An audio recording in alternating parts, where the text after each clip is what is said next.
Today, we're digging into a story that's been more than a decade in the making. It's a story about community advocates, a huge government agreement, and really what happens when you just follow the money.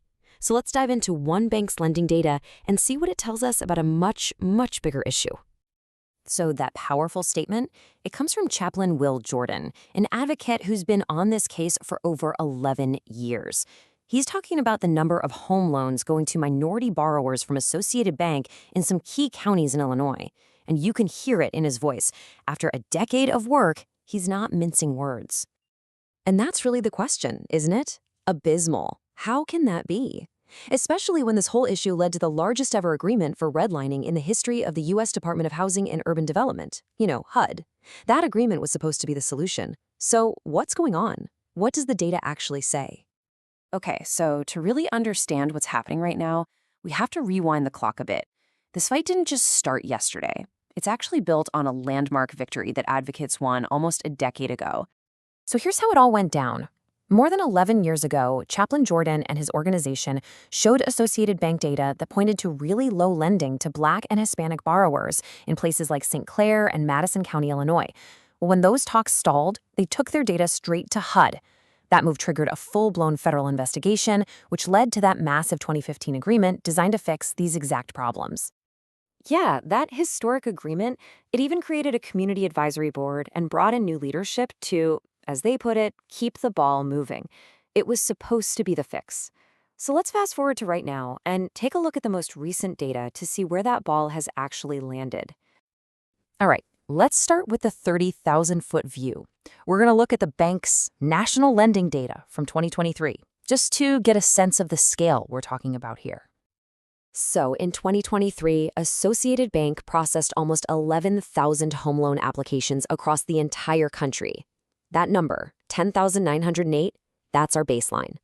Now, the real question is, who got those loans? And here's that national breakdown. As you can see, just under 75% of applicants were white. Meanwhile, about 6.4% were Black and 8.5% were Hispanic. So that's a big picture. Now, let's start zooming in. Okay, now we're focusing our lens on Illinois. Remember, this is the state that was at the absolute center of that 2015 agreement. And this is where the story starts to get really, really interesting. Now look at this. We're not just looking at who applied anymore. We're looking at who got turned down. In Illinois, the denial rate for white applicants was a little under 33%. But for Black applicants, it jumps to almost 37%. And for Hispanic applicants, it's even higher, at 37.5%. The takeaway here is pretty clear. If you are a minority applicant in Illinois, you are more likely to be denied. And this is where we get incredibly specific. We're about to look at the exact counties that advocates were raising red flags about more than a decade ago. Let's kick things off with Madison County. Just take a second to look at these numbers.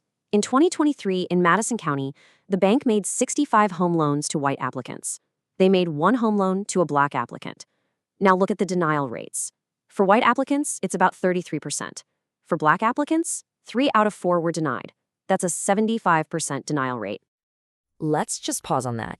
In an entire year, in one of the very counties covered by that historic fair lending agreement, the ratio was 65-1. And that pattern, well, it continues right next door in St. Clair County. Here, the denial rate for Black applicants shot up to nearly 59%. That's significantly higher than the 44% denial rate for white applicants. And now let's look at Monroe County, another one of the areas of concern. In 2023, the data shows 11 home loans were given to white applicants, which, of course, leads to the obvious question. How many were made to Black applicants? 0. So, the data tells a pretty stark story. But, this isn't just a story about numbers on a spreadsheet. It's about the nonstop work being done by community advocates who are trying to hold these institutions accountable. And a huge part of that work revolves around this law, the Community Reinvestment Act, or CRA. It's a federal law that basically says banks have a responsibility to lend in all the communities where they operate, especially in low to moderate income neighborhoods. This law is the legal bedrock for so much of this advocacy. And these right here, these are the tools advocates are using. It all kicks off with data analysis, just like we've been doing to spot these patterns. From there, they push for community benefits agreements. They use toolkits to find potential redlining. They engage with those advisory boards we talked about. And, if they have to, they file official complaints. It's a real multi-front effort. So what this all really boils down to is this. A historic agreement was signed, but years later, the data coming out of the exact same communities shows these deep disparities are still there. The numbers are telling one story, but the incredible effort from people on the ground is trying really hard to rewrite it. So we've walked through the history, we've seen the agreement, and we've looked at the data. And it all leaves us with one really big question. When the numbers have been telling the same exact story for over a decade, what is it finally going to take to change the ending?